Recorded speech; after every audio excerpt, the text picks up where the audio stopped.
بسم الله الرحمن الرحيم كتب عليكم إذا حضر أحدكم الموت إن ترك خيرا الوصية للوالدين والأقربين بالمعروف حقا على المتقين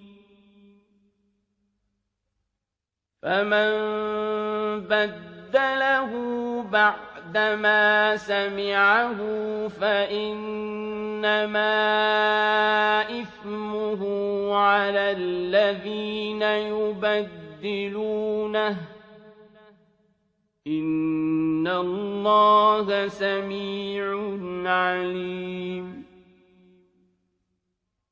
فمن خاف من موصٍ جنفا أو إثما فأصلح بينهم فلا إثم عليه إن الله غفور رحيم أعوذ بالله السميع العليم من الشيطان الرجيم بسم الله الرحمن الرحيم الحمد لله رب العالمين وبه نستعين وصلى الله على محمد وأطهاره الطاهرين وعلى الله عليهم أجمعين من الآن إلى قيام يوم الدين آمين رب العالمين قال الله العظيم في كتاب الحكيم بعد أعوذ بالله السميع العليم من الشيطان الرجيم كتب عليكم إلى أداكم الموت إن ترك خيرا وصيته لوالدين والأقربين بالمعروف حقا على المتقين فمن بدله بعد من سمعه فإنما اسمه على الذين يبادلونه إن الله سميع عليم فمن خاف من محسن جنافا أو عصما فأصلح بينه فلا عصم عليه إن الله غفور رحيم صدق الله العلي العظيم. Allah subhanahu wa ta'ala nous dit: il vous est prescrit, là je vais passer entre les deux traductions parce qu'il y a des divergences légères, il vous est prescrit quand la mort se présente à l'un de vous, ou bien lorsque la mort est proche de l'un de vous, et s'il laisse des biens, ou bien s'il laisse un bien, de faire un testament en faveur de son père et de sa mère et de ses proches de manière reconnue et équitable. C'est un devoir pour ceux qui sont pieux. Quiconque le modifie, ou bien altère le testament après l'avoir entendu, le péché ne pesera que sur ceux qui l'ont modifié. Allah entend tout et il est omniscient. Mais celui qui, craignant la partialité ou le péché du testateur, réconcilie les héritiers conformément à la loi divine, nul péché pour lui, Allah pardonne et il est miséricordieux. La suite du tafsir, nous sommes dans entre le verset 180 et 182.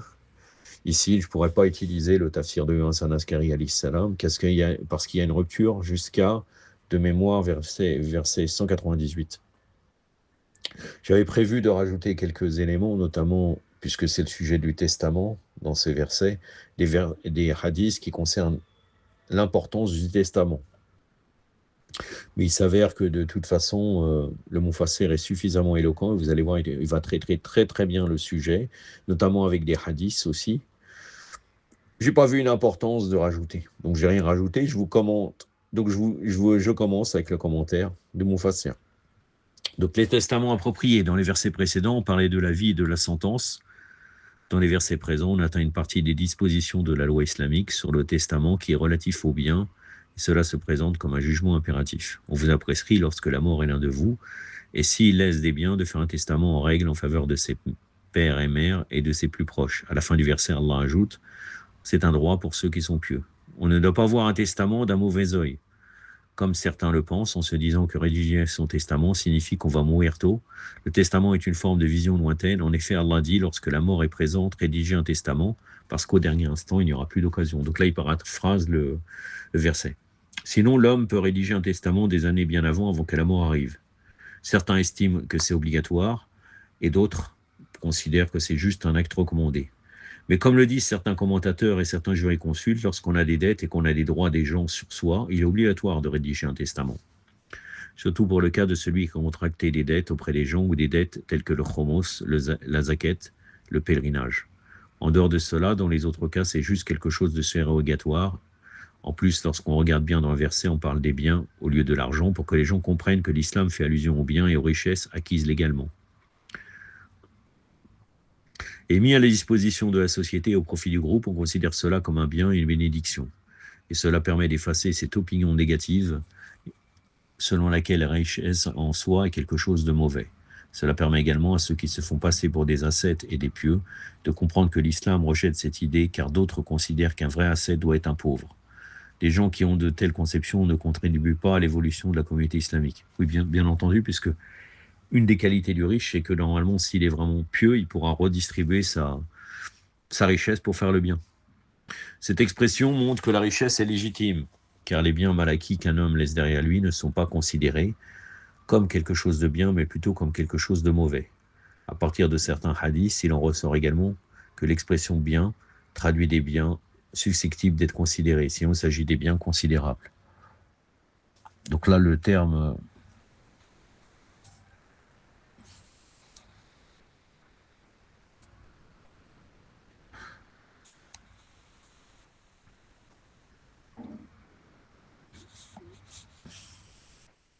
une tarika khairan wasi'atun. En fait, c'est pas vraiment la traduction. La traduction implique ça, mais pas le terme. Traduit des biens susceptibles d'être considérés comme s'il s'agit des biens considérables.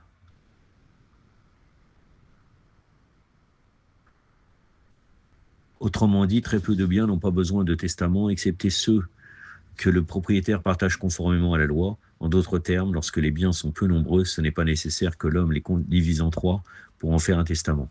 Ça, vous pouvez revenir dans Tafsir Nour as-Saqalayn, volume 1, page 159.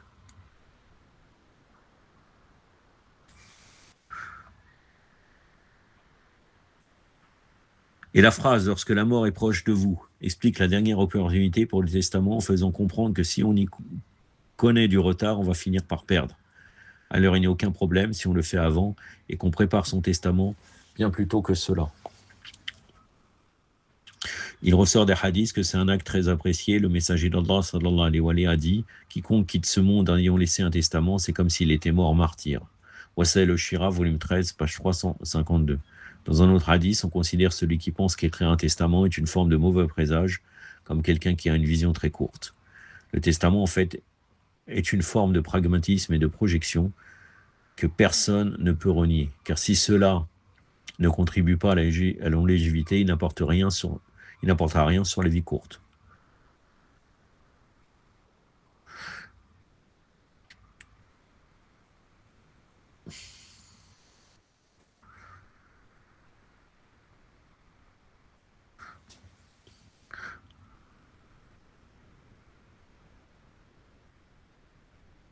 Le testament doit être rédigé raisonnablement, selon la raison et du discernement.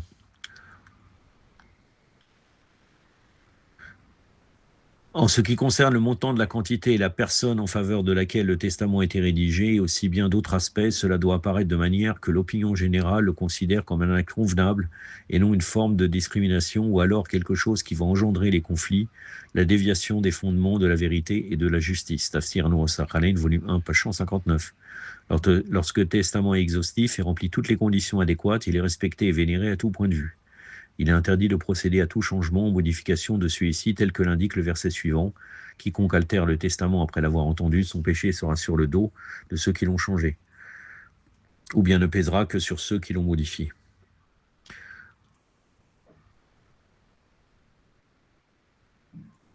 Et s'ils se disent que Allah n'est pas au courant de leur continuation, et c'est qu'ils se trompent. Allah est audient, il est omniscient. Le verset ci-dessus fait peut-être allusion à la réalité selon laquelle les malversations de celui qui est chargé d'exécuter ce qui est écrit dans le testament ne font jamais disparaître les récompenses de celui qui l'a rédigé. Et c'est plutôt l'exécuteur du testament qui en profitera. C'est juste le péché que l'exécuteur du testament encaisse au cas où il procède au moindre changement, aussi bien en termes de qualité que de quantité ou sur le testament lui-même. Il existe également l'hypothèse suivante dans l'interprétation de ce verset. Il s'agit des exactions de celui qui exécute le testament. Les biens du défunt se retrouvent entre les mains de ceux qui ne sont pas les ayants droit et que ceux-ci ne savent pas qu'en réalité, ce ne sont pas eux les vrais bénéficiaires. Donc là, lui, il fait croire que le testament concerne certaines personnes alors que ce n'est pas vrai. donc l'exécuteur testamentaire qui fait cela. Et ils se disent que cela n'est pas un péché. Dans ce contexte, la seule personne qui engendre des péchés est celle qui est tenue d'exécuter le testament et qui a ainsi commis un délit dans son engagement. Il faut retenir que ces deux interprétations ne présentent pas de contradiction et les deux sont tout à fait possibles et se réunissent dans la signification du verset. Jusqu'ici, le commandement islamique suivant est clair, à savoir que toute forme de changement ou de substitution dans le testament, quelle que soit la forme ou le degré, engendre le péché. Mais étant donné que toute loi a toujours une exception, à la fin du verset, Allah dit « Chaque fois que le testamentaire craint toute forme d'égarement dans l'exécution du testament de quelqu'un, que ce soit une déviation volontaire ou involontaire, il n'y a pas de péché s'il veille à rectifier les choses. La peine de la substitution ne s'applique pas sur lui. Allah pardonne et il est miséricordieux. » Donc l'exception ici concerne uniquement le cas où le testament n'a pas été exécuté convenablement. C'est juste ici que l'exécuteur du testament a droit de procéder aux rectifications. Et si l'auteur au testament est encore vivant, on lui rappelle cette irrégularité dans son testament afin qu'il procède au changement de lui-même. Puisqu'en fin de compte, vous savez très bien que les biens sont déterminés, et donnés sont déterminés par la charia, sauf un tiers. Donc c'est pour ça que là, l'exécuteur testamentaire va dire à la personne qui a fait le testament, tu t'es trompé sur telle chose ou telle chose. Donc sinon, s'il est décédé, il va falloir qu'il rectifie selon la charia, tout en essayant de respecter au mieux les prérogatives de celui qui a fait le testament. Et s'il est décédé, celui qui exécute le testament doit personnellement procéder au changement, et selon la jurisprudence islamique, ce changement concerne uniquement les cas suivants. Premièrement, toutefois que le testament comprend dans son ensemble des biens allant au-delà du tiers, car dans plusieurs hadiths du prophète sallallahu alayhi wa sallam et des imams de Ahlul Bayt, alayhi salam, il est rapporté que le testament est permis jusqu'au tiers des biens et le surplus est interdit. Ainsi, ce qui se note très souvent chez les gens sous-informés, c'est qu'à travers leur testament, ils accordent tous leurs biens comme dons pour les actes de charité. Ce genre de geste n'est aucunement conforme selon la loi islamique et celui qui rédige le testament doit rectifier cela et le ramener au niveau du tiers. Deuxièmement, si le testament s'oriente sur les choses injustes, les péchés ou les actes non conformes à l'exemple du fait de léguer une partie de ses biens pour qu'on dépense dans le développement des centres de dépravation, ou si le testament pousse à abandonner quelque chose d'obligatoire, ce genre de testament ne doit pas être exécuté et doit être rectifié. Troisièmement, si le testament engendre les conflits, les dépravations et les meurtres, c'est le juge de la ville qui doit se charger de le rectifier. Surtout qu'on remarque dans le verset qu'on a utilisé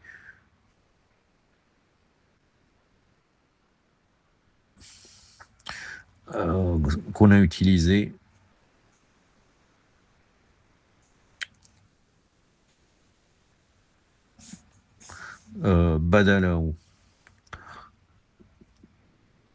qui signifie être détourné de la vérité et tendre vers un côté. Cela fait allusion à des égarements qui surviennent sans que l'auteur du testament ne s'en rende compte.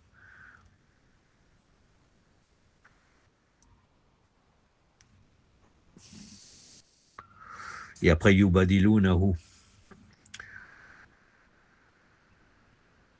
Et là, on voit que c'est la forme d'égarement volontaire. Le passage « Allah pardonne et il est miséricordieux »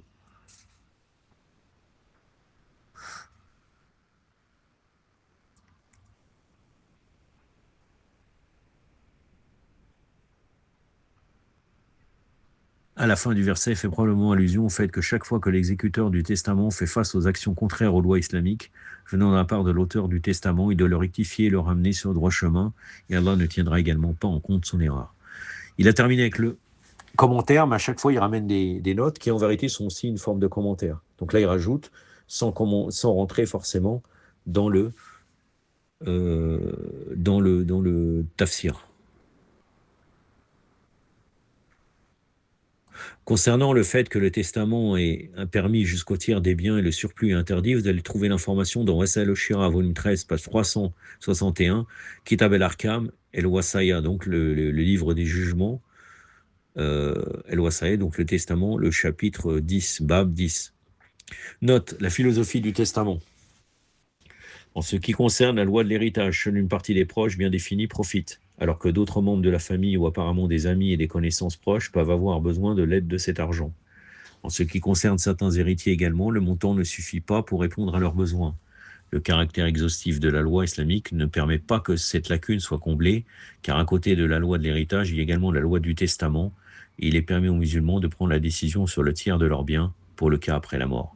Mis à part cela, l'homme a parfaite envie d'accomplir des œuvres de charité, mais de son vivant, à cause de ses besoins financiers, ne parvient pas à réaliser cela. La logique de la raison veut qu'il prévoie à partir des biens qu'il a acquis, avec tant de peine, au moins une partie pour les œuvres de charité après la mort. C'est l'ensemble de ces choses qui ont fait en sorte que la loi du testament soit instaurée en islam et qu'on le termine par la phrase « c'est un droit pour les pieux ».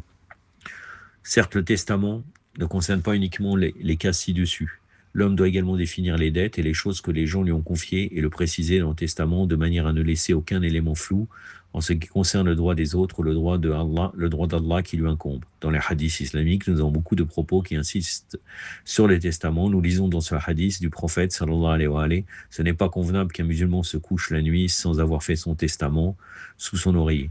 Wasail al-Shira, volume 13, page 352. Ici, lorsqu'on mentionne le terme sous l'oreiller, c'est une manière de dire et d'insister qu'on doit toujours avoir son testament à jour. Deuxièmement, la justice dans un testament, dans le hadith islamique, en tenant compte des différents éclaircissements apportés sur le verset ci-dessus.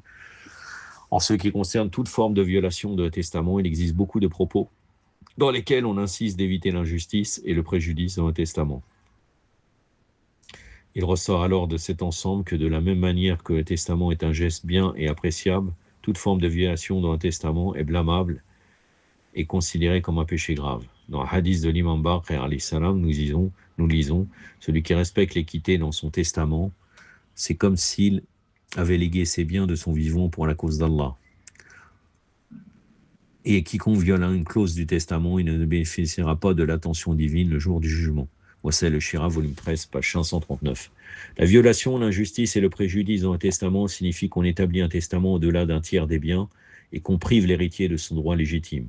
Ce genre de discrimination insensée se produit souvent à cause de l'excès d'amour ou de haine injustifiée. Dans certains cas, l'héritier est vraiment dans le besoin et le testateur ne respecte pas le tiers. Il ne préfère plutôt faire la répartition en 4 ou en 5. Donc là, Wasail al-Shira, volume 13, page 260. J'ai déjà rencontré quelqu'un qui me parlait de son père. Cette personne idéalisait son père. Elle me disait comme quoi, en gros, les lois de l'héritage, c'est injuste, etc. Et comme quoi son père avait fait l'inverse de l'islam. Bien entendu, c'est le kufr, mais on voit de tout. Sous prétexte de faire le bien, ils se mettent à la place des jugements divins. Na'udhu billah. La justice et l'équité dans le testament sont bien précisées par les guides islamiques. En effet, nous lisons dans un hadith, l'un des hommes de la tribu des Ansar avait quitté le monde et avait laissé des petits-enfants. Il avait dépensé ses biens pour la cause d'Allah au moment de la mort, si bien qu'il n'avait rien laissé. Lorsque le prophète sallallahu alayhi wa sallam fut informé de cette situation, il dit « Qu'est-ce que vous avez fait de cet homme ? Nous l'avons enterré. »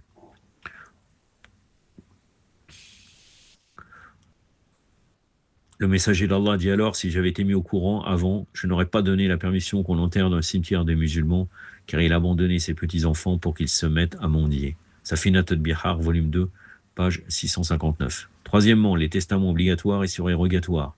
Bien que le testament en soi fasse partie des choses très surérogatoires, il arrive parfois, comme nous l'avons évoqué, qu'ils prennent une forme impérative. À titre d'exemple, nous avons le cas de celui qui n'a pas veillé à verser les droits divins, ou alors il a les biens des gens à rembourser. Et au cas où il ne fait pas le testament, ces biens-là disparaissent. Et le plus important encore, c'est que parfois le statut social de quelqu'un dans la société est tel qu'il ne fait pas de testament. Que s'il ne fait pas de testament, cela pourra porter un grand coup au système social ou à la religion. Dans tous ces cas, il est impératif de rédiger un testament, car c'est une obligation. Quatrièmement, et ça sera terminé, le testament peut être changé lorsqu'on est encore en vie. La loi islamique n'émet pas de limite pour rédiger le testament. En d'autres termes, l'islam ne dit pas que vous rédigez vos testaments, vous n'avez pas le droit de le changer. Au contraire, il est permis à l'auteur du testament de le changer aussi longtemps qu'il est en vie, que ce soit en termes de quantité ou celui qui l'a désigné comme exécuteur de testament. En effet, le temps qui s'écoule peut faire en sorte que les autres intérêts se présentent et que les mutations se produisent, ce qui peut pousser l'auteur du testament à vouloir apporter des modifications dans son texte. Il convient de rappeler les points sur lesquels il paraît que l'homme doit utiliser son testament comme un moyen pour combler et panser les plaies qu'il a laissées par le passé. Même si les gens de sa famille ont été durs envers lui, il peut leur montrer son affection à travers son testament. Nous lisons dans les hadiths que les membres des familles qui étaient particulièrement impitoyables avec eux, qui leur faisaient bénéficier de quelque chose dans un testament, afin de rétablir les liens d'affection dans le cœur de ceux qui éprouvaient de la haine vis-à-vis d'eux. أكتفي بهذا القدر وصلى الله على محمد وأترته الطاهرين والسلام عليكم ورحمة الله